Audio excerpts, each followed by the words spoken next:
ST कर्मचाऱ्यांमध्ये विश्रांतीगृहात तुफान मारामारी झाली।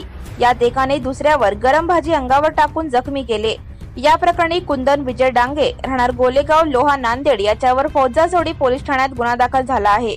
याबाबत पिराजी बाबूराव गीते व 41 राहणार कुसर्डी खेडेवाडे पुणे यांनी फौजा चौडी पोलीस ठाण्यात फिर्याद दिली आहे। फिर्यादी पिराजी गीते हा व त्याचे सहकारी विश्रांती कक्षात भाजी बनवत होते, तेव्हा आरोपी हा बाहेरून आला। त्यावेळी फिर्यादीने इतका वेळ कोठे होता अशी विचारणा केली, तेव्हा आरोपीने तू माझा मालक आहे का असे विचारणा करत त्यांच्यामध्ये वाद झाला। तेव्हा फिर्यादी खाली बसलेला असताना आरोपीने त्याला चापट मारली, शिवाय बनवत असलेल्या भाजीचे भांडे फिर्यादीच्या दिशेने टाकले। यामुळे हात व छाती आणि पाठीवर भाजी पडून फिर्यादी हा जखमी झाला। त्याला छत्रपती शिवाजी महाराज शासकीय रुग्णालयात उपचारासाठी नेण्यात आले। दरम्यान या प्रकरणी शनिवारी कुंदन डांगे याच्यावर गुन्हा दाखल आहे। घटनेचा तपास पोलीस सब इन्स्पेक्टर पाटोळे हे करत आहेत।